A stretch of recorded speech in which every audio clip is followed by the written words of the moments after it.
गुरुचरित्र अध्याय 8 हा श्रीपाद श्रीवल्लभ प्रभूंच्या दिव्य संचार आणि अनंत कार्य वर्णन करणारा आहे।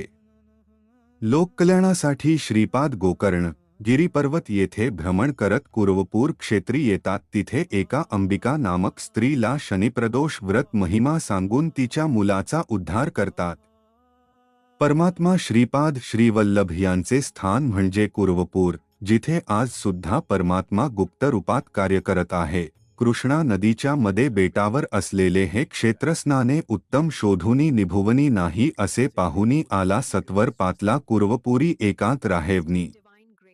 रंजके जाऊन वंदिता प्रतिदिनी राज्यापदी स्थापिला असे कुरवपूरचे वर्णन आहे। कुरवपूर हे परमात्मा श्रीपाद श्रीवल्लभ प्रभूंचे तपस्या स्थान आहे। श्रीपाद श्रीवल्लभ परमात्मा ज्या वेळी दत्त गुरूंनी या सृष्टीची रचना केली तेव्हा श्रीपाद श्रीवल्लभ हे शक्ती रूपामध्ये भगवान दत्त गुरूच्या मध्ये वास करत होते। म्हणजे भगवान दत्त गुरूंनी या सृष्टीची नवनिर्मिती करताना जी शक्ती वापरली ती शक्ती म्हणजे श्रीपाद श्रीवल्लभ। त्यामुळेच जरी भगवान दत्त गुरु व परमात्मा श्रीपाद श्रीवल्लभ हे दोघांनी वेगवेगळ्या कालखंडात जरी अवतार घेतला असला तरी या सृष्टीच्या नवनिर्मितीच्या वेळी दोघे एक असल्यामुळे जरी या सृष्टीची निर्मिती भगवान दत्त गुरूंनी केली तरी ती रचना परमात्मा श्रीपाद श्रीवल्लभानेच केल्यासारखी आहे। कारण श्रीपाद श्रीवल्लभ हे शक्ती रूपात भगवान दत्त गुरूच्या मध्ये होते, म्हणून श्रीपाद श्रीवल्लभ प्रभू म्हणतात मीच दत्तगुरु आहे, मीच या सृष्टीची निर्मिती केली, माझ्याशिवाय या सृष्टीची निर्मिती होऊ शकत नाही। तर परमात्मा Trust in divine grace. Dheeraj रख बेटी, सब ठीक हो जाएगा। For your son's path shall जरी वेगळे दिसत असले तरी ते एक आहेत। मग आता प्रश्न येतो, परमात्मा असून श्रीपाद श्रीवल्लभांनी तपस्या का केली? be cleared of all obstacles. Pure devotion to cleanse your path, परमात्मा अवतार आणि कलियुग karma, and bring peace to you.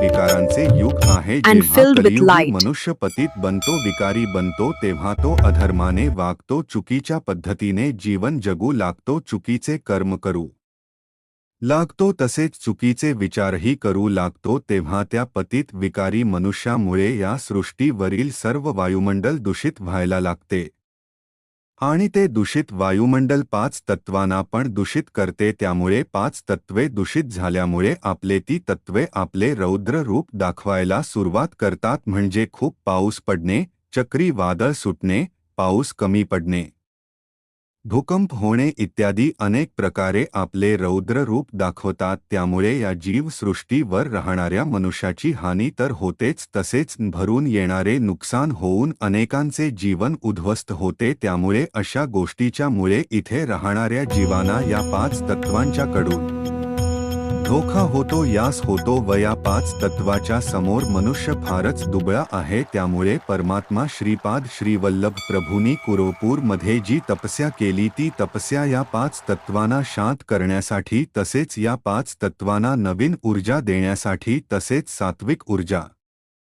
प्रदान करण्यासाठी केली। म्हणून ही 5 तत्वे अजूनही शांत आहेत। अजूनही या घोर कलियुगात शेतीमध्ये धान्य पिकत आहे, पाऊस पडत आहे, तिन्ही ऋतू मागेपुढे होतात, पण त्यांचे कार्य अजूनही व्यवस्थित सुरू आहे। हे कशामुळे? तर परमात्मा श्रीपाद श्रीवल्लभ प्रभूंनी कुरवपूर मध्ये बसून जी तपस्या केली, जे वायुमंडल शुद्ध केले होते, त्यामुळे अजूनही सर्व काही ठीकपणे चालले आहे। पण आता त्या तपस्या करून दिलेल्या ऊर्जेचा प्रभाव पण कमी होत चालला आहे, कारण ही 5 तत्वे अधूनमधून आपला प्रभाव दाखवत आहे आणि तो प्रभाव इथे राहणाऱ्या मनुष्यामुळे कमी होत चालला आहे। कारण रानटीपणा वाढत आहे, स्वार्थीपणा वाढत आहे, लोभीपणा वाढत आहे आणि 5 विकारही वाढत आहेत। त्यामुळे या राक्षसी वृत्तीच्या व प्रवृत्तीच्या मनुष्यामुळे भक्तीच्या अभावामुळे या ऊर्जेचा प्रभाव कमी होत आहे। म्हणून प्रत्येक